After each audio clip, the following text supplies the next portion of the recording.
আচ্ছা, আমরা তাহলে পড়ছিলাম অ্যাক্সিয়াল কাইরালিটি।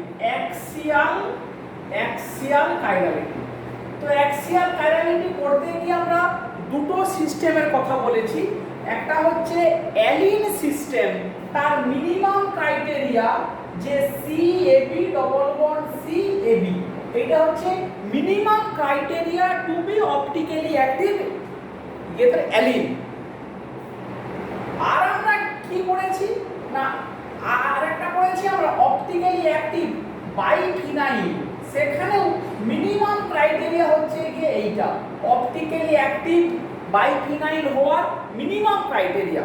এবং এরা দুটোই হচ্ছে গিয়ে তোর ডিসিমেট্রিক মলিকিউল, শুধু C2 অ্যাক্সিস আছে। আর যদি এগুলোও হয় চেঞ্জ তখন অ্যাসিমেট্রিক হবে, দ্যাট ইজ ডিফারেন্ট ইস্যু। তো সেটা আমরা বুঝিয়েছি যে বাইফিনাইলের এই বন্ডটাকে বলে তো পাইভোটাল বন্ড। এইটা রোটেশন নিয়ে আমরা কথা বলেছি, দিয়ে অপটিক্যাল অ্যাক্টিভিটি কি করে হবে, এই দুটো রিং একে অপরের পারপেন্ডিকুলার প্লেনে থাকে সেটা আমরা বুঝিয়েছি। এখন প্রশ্ন হচ্ছে যে তাহলে এই রকমই একটা বাইফিনাইল, তাকে যদি এইভাবে আমরা ড্র করি, এই পারপেন্ডিকুলার প্লেনে আমরা যদি ড্র করি এরকমই একটা বাইফিনাইলকে, এইরকম যদি একটা বাইফিনাইলকে ড্র করি, এই মনে কর AB, এই মনে কর A, আর এই মনে কর আমার B, এইটা হচ্ছে একটা অপটিক্যালি অ্যাক্টিভ বাইফিনাইল। তাহলে প্রশ্ন হচ্ছে যে এই বন্ডটা রোটেট করতে পারে। খুব ঠান্ডা মাথাতে আমাকে বুঝতে হবে এই বন্ডটা রোটেট করতে পারে। এখন এই বন্ডটা যখন রোটেট করবে, এইটা হচ্ছে পারপেন্ডিকুলার কনফরমেশন। এরপরে এটা 90 ডিগ্রি রোটেট করে কোথায় আসবে না, একটা প্ল্যানার কনফরমেশনে আসবে। এইটা হচ্ছে AB, এটা 90 ডিগ্রি ঘুরলে এদিকে A এদিকে B। আবার যদি এটা 90 ডিগ্রি রোটেট করে তখন কি হবে, তখন হবে AB, আবার পারপেন্ডিকুলার কনফরমেশনটা আসবে এই, তখন এই দিকটা হবে B, এই দিকটা হবে A। তাহলে এইটা একটা পারপেন্ডিকুলার কনফরমেশন, এইটা আরেকটা পারপেন্ডিকুলার কনফরমেশন, এবং এ দুটোর মাঝখানে এইটা হচ্ছে প্ল্যানার কনফরমেশন। এবং আমরা এনার্জি প্রোফাইল ডায়াগ্রাম ড্র করে কি দেখিয়েছিলাম, প্ল্যানার কনফরমেশনের এনার্জি সবসময় বেশি হয়। তাহলে এইটা যদি 1 নম্বর কনফরমেশনের হয়, এটা হবে গিয়ে 2, এবং এই দুটো হচ্ছে পারপেন্ডিকুলার, এর মাঝে হাই এনার্জি প্ল্যানার কনফরমেশন আছে। তার মানে এই দুটো পারপেন্ডিকুলার কনফর্মারকে একে অপরটাতে যদি কনভার্ট হতে হয়, আবারও বলছি এই রকমই দুটো পারপেন্ডিকুলার কনফরমেশন খাতা নিয়ে আমরা দেখিয়েছিলাম যে এই যদি আমার এই রকমই, এই যদি একটা পারপেন্ডিকুলার কনফরমেশন হয়, একে যদি অন্য পারপেন্ডিকুলারে কনভার্ট হতে হয়, একে রোটেট করে এই প্ল্যানার কনফরমেশনে আসতে হবে, এ আবার রোটেট করে আবার এই পারপেন্ডিকুলারে আসবে। তাহলে আবার পেছন দিকে গেলে এই প্ল্যানার, আবার এই পারপেন্ডিকুলার, এই প্ল্যানার, এই পারপেন্ডিকুলার, এই প্ল্যানার, এই পারপেন্ডিকুলার। তাহলে এই রকমই কি করতে পারে না, রোটেশনের থ্রু দিয়ে দুটো পারপেন্ডিকুলার কনফরমেশন একে অপরে কে ইন্টার কনভার্ট হতে পারে। এখন এই কনফরমেশনটা কাইরাল অপটিক্যালি অ্যাক্টিভ, এই কনফরমেশনটাও কাইরাল অপটিক্যালি অ্যাক্টিভ, কিন্তু এই প্ল্যানারটা কিন্তু নয়, এই প্ল্যানারটা নয়। এখন কোশ্চেন হচ্ছে এ দুটোর মধ্যে কি কোনো সম্পর্ক আছে? হ্যাঁ আছে, সেটা আমরা একটু পরে এস্টাবলিশ করে দেবো। শুধু আপাতত এটুকু ভাব যে কথাটা বিশ্বাস করে নেই, এই যে AB, এদিকেও AB আর এটাকে ঘুরিয়ে দিলে BA, এই এই দুটো কনফর্মার একে অপরের এনানসিওমার। কি করে প্রমাণ হবে সেটা আমরা পরে বোঝাচ্ছি, আপাতত মুখের কথাতে বিশ্বাস কর এই দুটো কনফর্মার একে অপরের এনানসিওমার। ঠান্ডা মাথাতে শোন, একটাই মলিকুলের মানে একই মলিকুলের এইটা একটা কনফর্মার, এইটা আরেকটা কনফর্মার। এই কনফর্মার কি সেটা আমরা বলেছি, বন্ড রোটেট করে যে ডিফারেন্ট স্ট্রাকচার পাওয়া যায় তাকে আমরা বলেছি একে অপরের কনফর্মার, দে আর কনফর্মার অফ ইচ আদার। এখন আবার কি বলছি, এই দুটো কনফর্মার একে অপরের এনানসিওমার। কি করে হবে সে প্রমাণটা আমরা খুব সহজেই একটু পরে করব, আপাতত বিশ্বাস কর এরা একে অপরের এনানসিওমার। এখন প্রশ্ন হচ্ছে, এ দুটো যদি একে অপরের এনানসিওমার হয়, খুব ঠান্ডা মাথাতে ভাব, এই এনানসিওমারের এনার্জিটা এখানে, এই এনানসিওমারের এনার্জিটা এখানে, এবং এরা একে অপরের সঙ্গে ইন্টার কনভার্ট করতে পারে through this high energy planar conformer, through this high energy planar conformer. এখন এই যে এনার্জি গ্যাপ, এই গ্যাপটা যত বেশি হবে তত এই দুটো অপটিক্যালি অ্যাক্টিভ কাইরাল এনানসিওমারিক কনফর্মারের মধ্যে ইন্টার কনভার্সন তত কঠিন হবে, কারণ কেউ চাইবে না খুব সহজেই এনার্জি গেইন করে যেতে আবার এখানে আসতে বা এখান থেকে এখানে আসতে। তাহলে এই গ্যাপটার উপরে ডিপেন্ড করবে এই দুটো কাইরাল এনানসিওমার এরা কতটা ইন্টার কনভার্টেবল হবে। যত তাড়াতাড়ি এরা ইন্টার কনভার্টেবল হবে, এবারে ঠান্ডা মাথাতে শোন, কনসেপ্ট যেন ক্লিয়ার থাকে। একটা জায়গাতে একটা বোতলে মনে কর আমি যদি একটু মুছে দেই, দিয়ে যদি রিয়েল একটা এরকম অপটিক্যালি অ্যাক্টিভ বাইফিনাইল মলিকুলের স্ট্রাকচার আমি যদি ড্র করি, ধর আমি এরকম একটা মলিকুলকে আমি ড্র করলাম, এই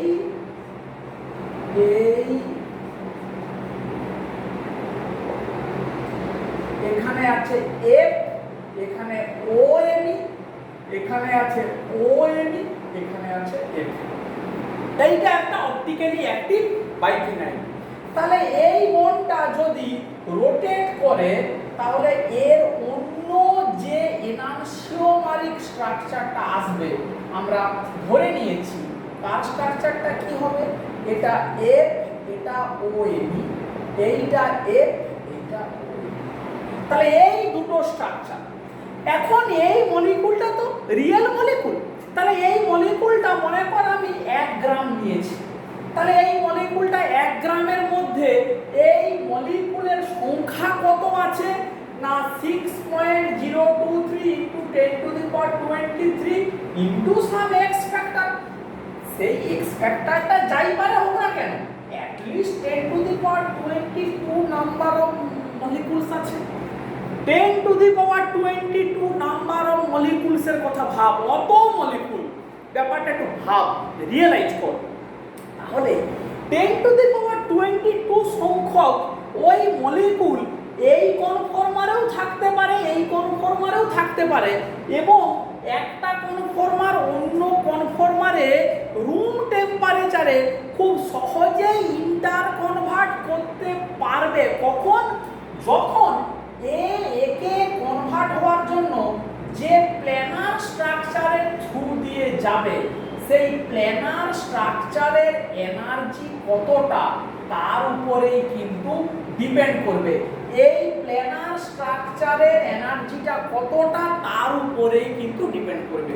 যদি এই প্ল্যানার স্ট্রাকচারের এনার্জি বেশি হয় তাহলে এরা একে অপরের ইন্টার কনভার্সন হতে পারবে না।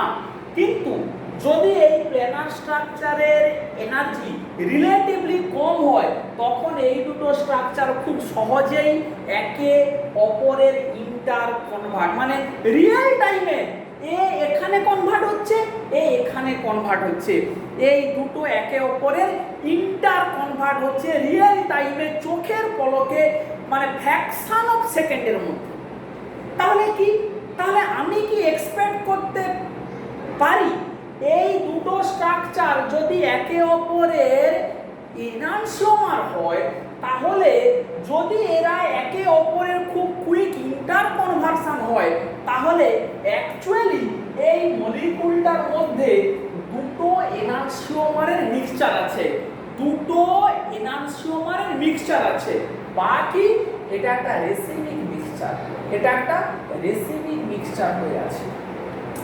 তাহলে প্রশ্ন হচ্ছে গিয়ে কি, ঠান্ডা মাথাতে শোন, তখন প্রশ্ন হচ্ছে যে যদি কেউ রেসিমিকে থাকে তার দুটোকে কি আমরা আইসোলেট করতে পারি বাই সাম মেথড? সে কি মেথড আমার জানার দরকার নেই, আমরা কি আইসোলেট করতে পারি?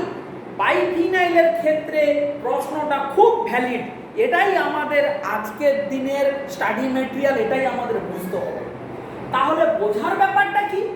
বোঝার ব্যাপারটা হচ্ছে বাইফিনাইল যত ইন্টার কনভার্সন হবে তত যে কোনো একটা স্ট্রাকচার, মানে এই স্ট্রাকচারটাকে, এইটা একটা পিওর এনানসিওমার, একে এই ফর্মে ধরে রাখা মুশকিল, কারণ এ তো সবসময়ই এই বন্ড রোটেট করে সহজেই অন্য স্ট্রাকচারে কনভার্ট হবে। তখন বলবো যে এই ধরনের বাইফিনাইল অপটিক্যালি অ্যাক্টিভ কিন্তু নট রিজলভেবল, কিন্তু নট রিজলভেবল। রিজলভ করা মানে কি সেটা আমরা গত সেমিস্টারে পড়েছি। রেসিমিক মিক্সচার থেকে একটা একটা প্লাস আইসোমারকে একদিকে নিয়ে যাওয়া, মাইনাস আইসোমারকে একদিকে নিয়ে যাওয়া, একেই আমরা বলছি রিজলভ করা। তাহলে বাইফিনাইল যে কিনা একই মলিকুল বন্ড রোটেট করলেই একটা অন্যটার যে কনফরমেশন পাওয়া যায় তারা একে অপরের এনানসিওমার, মানে কাইরাল বাইফিনাইল। তাহলে বন্ড রোটেট করে যদি এনানসিওমারিক স্ট্রাকচার পাওয়া যায় তাহলে ওই বন্ড রোটেশনটা যত সহজ হবে তত সেটা নন রিজলভেবল হবে, কারণ বন্ড রোটেশনটা খুব সহজ, মানেই তাকে একটা পিওর স্ট্রাকচারে আমি যেমন অ্যারেস্ট করতেই পারবো না, ও সঙ্গে সঙ্গে তার অন্য মিরার ইমেজে কনভার্ট হবে বাই দিস বন্ড রোটেশন, এবং এ আবার রোটেট করে এই স্ট্রাকচারে কনভার্ট হবে। এই কনভার্সনটা এত ফাস্ট যে কোনো একটা পার্টিকুলার এইটা বা এইটা এই স্ট্রাকচারে একে স্টেবল করতেই পারবো না। এই কনসেপ্টটাকেই বলা হচ্ছে বাইফিনাইল অপটিক্যালি অ্যাক্টিভ কিন্তু সেটা নন রিজলভেবল, তাকে রিজলভ করতে পারবো না, ফলে সে অপটিক্যাল অ্যাক্টিভ হওয়া সত্ত্বেও অপটিক্যাল অ্যাক্টিভিটি দেখাবে না। আবার একটা কঠিন কথা বললাম, কাইরাল মানে optically active, optically active biphenyl হওয়া সত্ত্বেও সে কি করবে না, না সে অপটিক্যাল অ্যাক্টিভিটি দেখাতে পারবে না। তার কি কারণ, না এই বন্ডটা পাইভোটাল বন্ডটা ইজিলি রোটেট করতে পারে, তখন ও খুব সহজেই ওর এনানসিওমারিক কনফর্মারে কনভার্ট হয়ে যেতে পারে।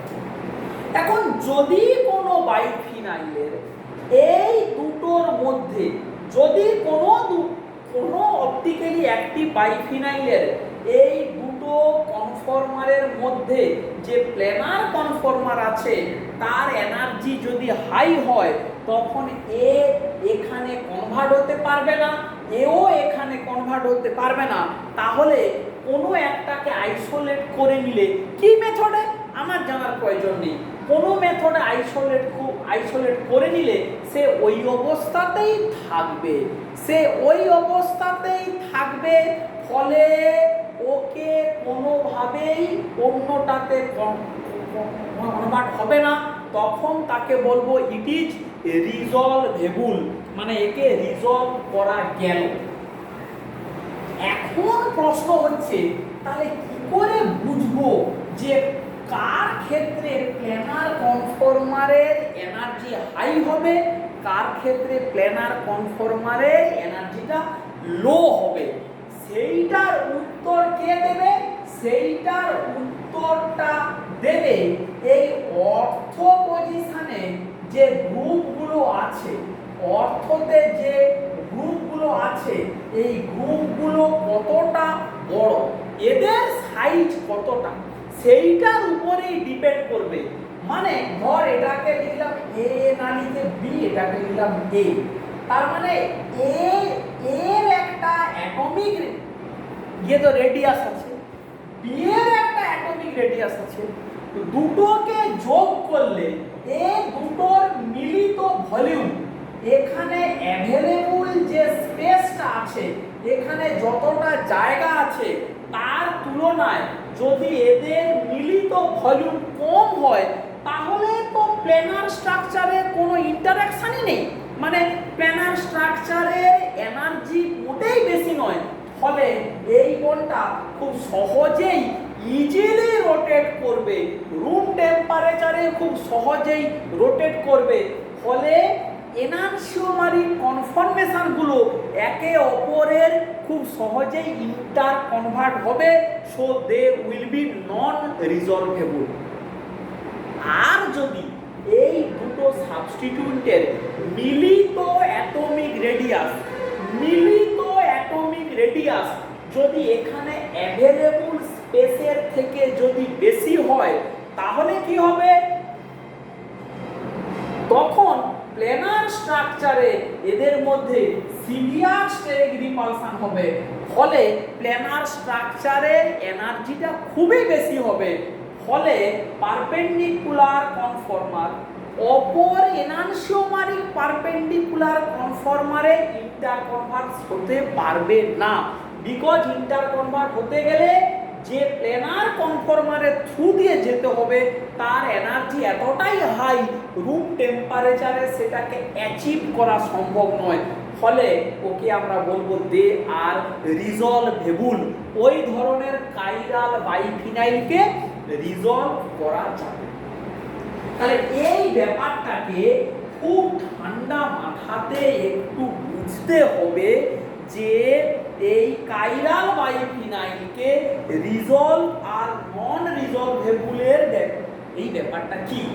তাহলে আমরা একটু আগে যে এক্সাম্পলটা দিলাম 2,2' ডাইফ্লুরো, এই ফ্লুরো আর এখানে OAB, তাহলে 2,2' ডাইফ্লুরো 6,6' ডাইমিথক্সিবাইফিনাইল, এটাকে যদি উল্টে দেই এখানে F, এটা OAB, ফ্লোরিন আর মিথক্সিন মিলিত অ্যাটমিক রেডিয়াস, এখানে অ্যাভেলেবল যে স্পেস ওর তুলনায় কম, মানে এরা খুব ছোট গ্রুপ, ফ্লোরিন আর মিথক্সিন খুব ছোট গ্রুপ, ফলে এটা খুব সহজেই রোটেট করতে পারে, ফলে এটা নট রিজলভেবল। ঠান্ডা মাথায় ভাববি এই কে রিজলভেবল কে নন রিজলভেবল লেখার আগে ব্যাপারটাকে একবার ভেবে নিবি। রিজলভ করা মানে কি? রিজলভ করা মানে হচ্ছে মিক্সচার, মানে ইনানসিওমারের মিক্সচার থেকে প্লাস আইসোমারগুলোকে সেপারেট করা, মাইনাসগুলোকে সেপারেট করা। বাইফিনাইলের ক্ষেত্রে কি? পারপেন্ডিকুলার কনফর্মেশন গুলো, দুটো পারপেন্ডিকুলার কনফর্মেশন একে অপরের এনানসিওমারিক কনফর্মেশন, এবং তারা ইন্টার কনভার্ট করে থ্রু দ্য প্ল্যানার কনফর্মেশন। তাহলে প্ল্যানার কনফর্মেশনে যদি এই গ্রুপগুলোর সাইজ বড় হয় তবে এদের মধ্যে স্টেরিক রিপালশন হবে, এই প্ল্যানার কনফর্মারের এনার্জি অনেক হাই হবে, তখন যে স্টেবল পারপেন্ডিকুলার এনানসিওমারিক কনফর্মার আছে সে অন্যটাতে কনভার্ট হতে পারবে না, ফলে সে ওই অবস্থাতেই স্টেবল, ফলে তখন তাকে বলবো নন তাকে বলবো রিজলভেবল, ইট ইজ রিজলভেবল। আর যদি এদের মিলিত সাইজ অ্যাভেলেবল স্পেসের থেকে কম হয় তখন প্ল্যানার কনফর্মারের এনার্জি অনেক কম হবে। কাইরাল কনফর্মার অন্য ইনানসিওমারি কাইরাল কনফর্মারে খুব সহজেই রুম টেম্পারেচারে ইন্টার কনভার্ট করতে পারবে। ফলে ওই ধরনের কাইরাল বাইফিনাইলকে বলবো নন রিজলভেবল। তাহলে এইটা নট রিজলভেবল, এরকম পড়তে পড়তে লোকের মনে থেকে যাবে। কিন্তু এই মলিকুলটা যেখানে একটাই ফাংশনাল গ্রুপ SO3H, এখানে H, এখানে SO3H, SO3H সেপারেট গ্রুপ, কিন্তু SO3H একারই যা সাইজ বেশি, SO3H এর নিজেরই যা ভলিউম বেশি, ও হাইড্রোজেনকে সঙ্গে দিলেও এখানে স্টেরিক রিপালশনটা খুব বেশি হয়। মানে SO3H আর যে H এদের মিলিত atomic radius available van der Waals স্পেসের থেকে বেশি। ফলে এইটা কিন্তু একটা কাইরাল এবং রিজলভেবল বাইফিনাইল কম্পাউন্ড। এইটা তাহলে কি বললাম, কাইরাল এবং রিজলভেবল, কিন্তু ওপরেরটা কাইরাল কিন্তু নট রিজলভেবল। তাহলে আগে কাইরাল কিনা খুঁজতে হবে কিভাবে, এর মাঝখান থেকে কাটলে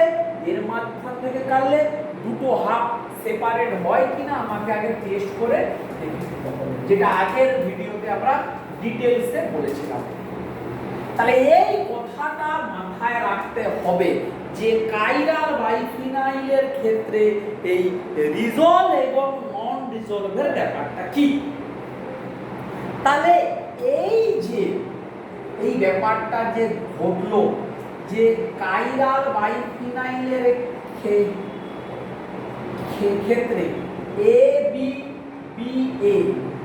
এই এবির সাইজ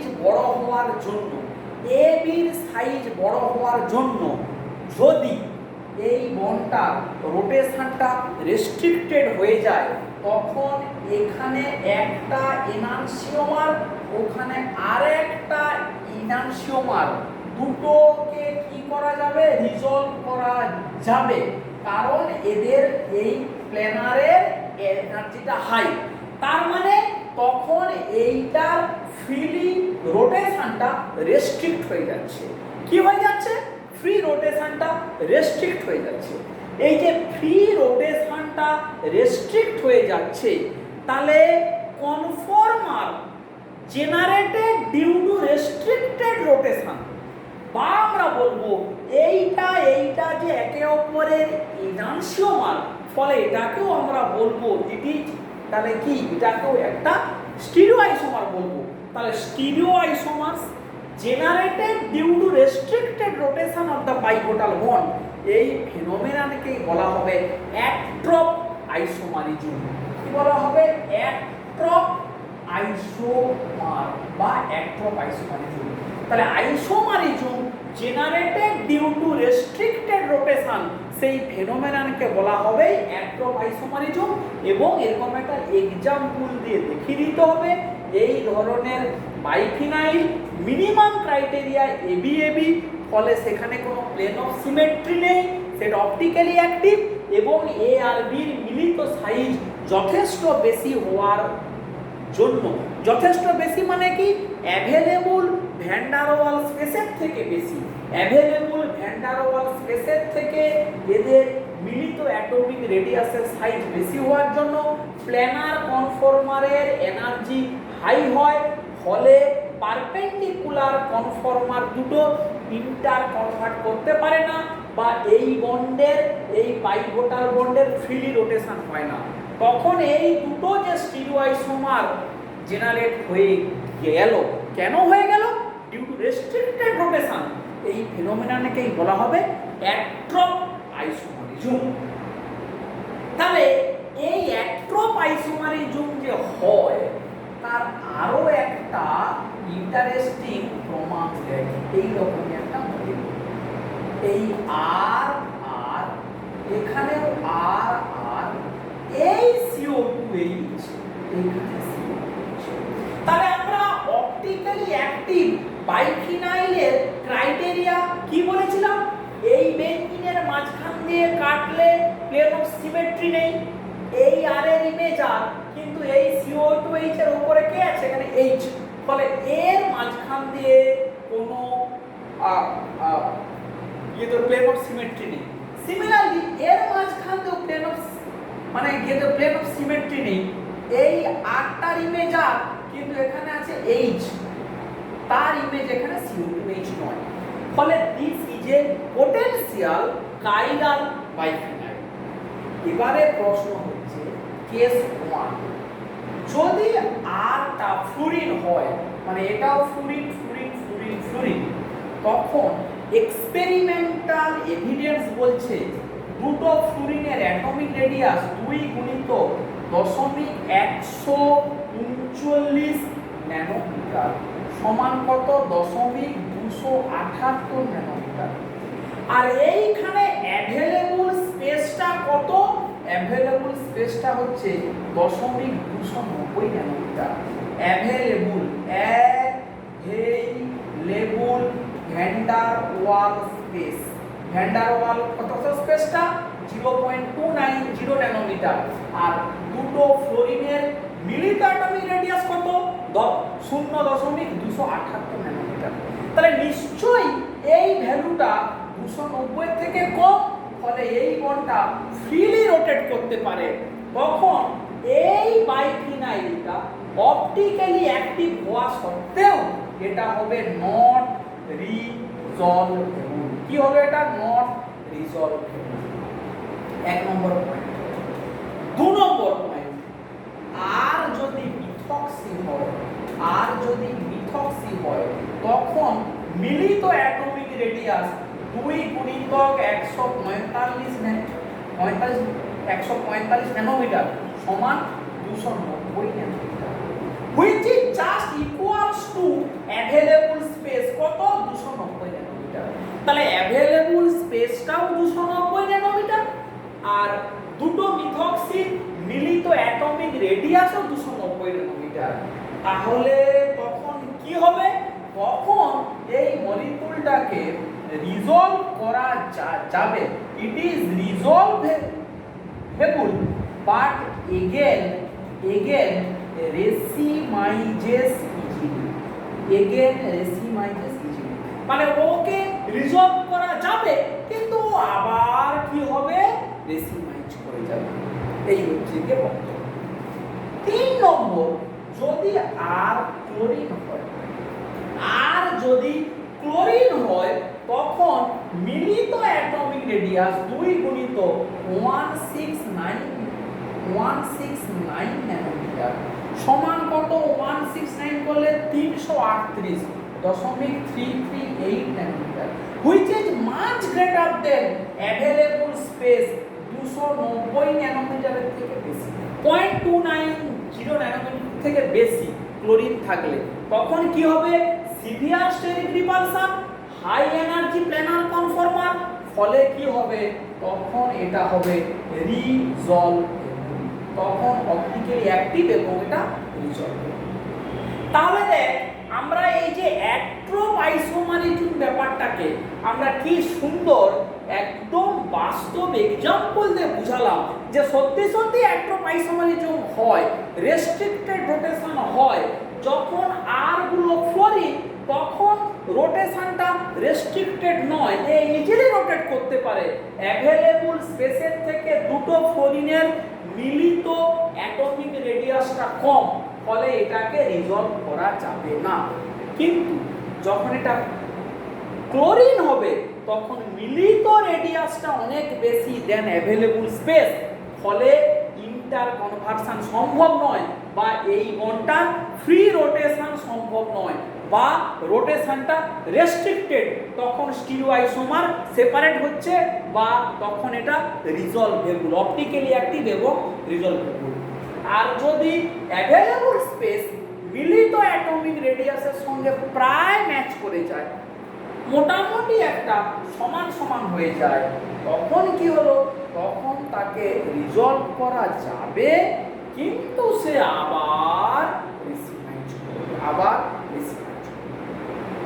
তাহলে আমাকে এখন যদি প্রশ্ন দেয় এরকম একটা মলিকুল তুলে দিল FONeCl, আমাকে বললো রেট অফ রেসিমাইজেশনের অর্ডারে সাজাও, increasing order of rate of racemization, এই মলিকুলটার রেট অফ রেসিমাইজেশনের অর্ডারে সাজাও।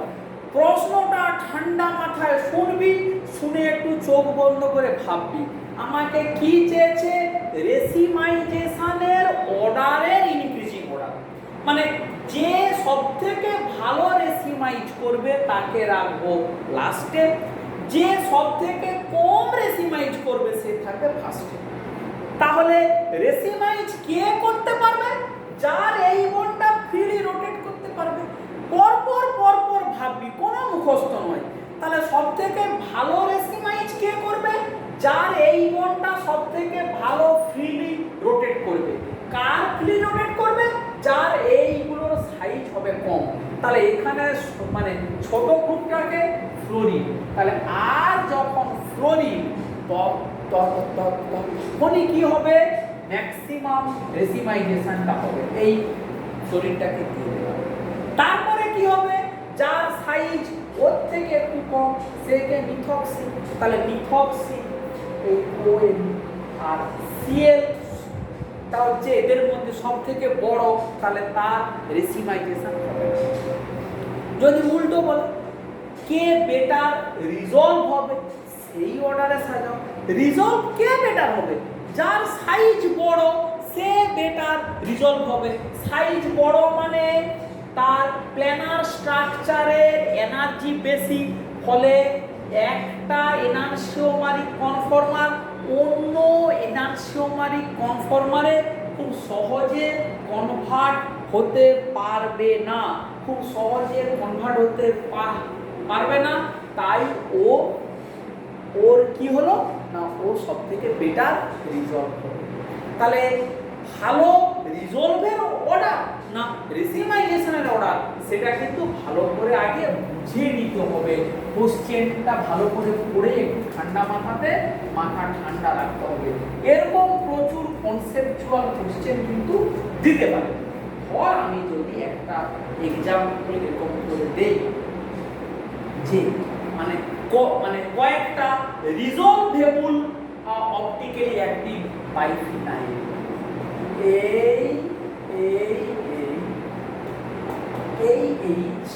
এটা TBU, এটা হচ্ছে টারশিয়ারি বিউটাইল, এটা TBU। তাহলে দেখ একটাই আছে সাবস্টিটিউয়েন্ট, কিন্তু কে সেটা টারশিয়ারি বিউটাইল, তার সাইজ এত বড় যে এ অতি অবশ্যই কাইরাল এবং এটা রিজলভেবল। শুধু তাই নয়, এমনও গ্রুপ আছে একটা থাকলেই যথেষ্ট, এটা AS প্লাস এই H এখানে আছে, বিআর যদি না দেই তাহলে তো আর মানে প্লেনটাই মানে প্লেন এক্সিস্ট করবে, তখন আবার হবে না। তাহলে দেখ এই এর এত বড় সাইজ যে এখানে রেস্ট্রিক্টেড রোটেশন হবে এবং এটা অপটিক্যালি অ্যাক্টিভ অবভিয়াসলি, এবং এটা কি হবে না ইজিলি রিজলভেবল হবে, ইজিলি রিজলভেবল। এই প্রবলেমগুলো একটু বই থেকে দেখতে হবে। যে কোনো বই, সুব্রত সেনগুপ্ত বা তো মুসিপুরি বই দেখবি, দেখে এই প্রবলেমগুলো সলভ করতে হবে। ঠিক আছে, তাহলে আমরা পরের দিন থেকে এই অ্যাক্সিয়াল কাইরালিটি বাইফিনাইল এবং যেটা শিখলাম অ্যানিল এর RS নোমেনক্লেচারটা শিখবো নেক্সট ক্লাসে। ঠিক আছে।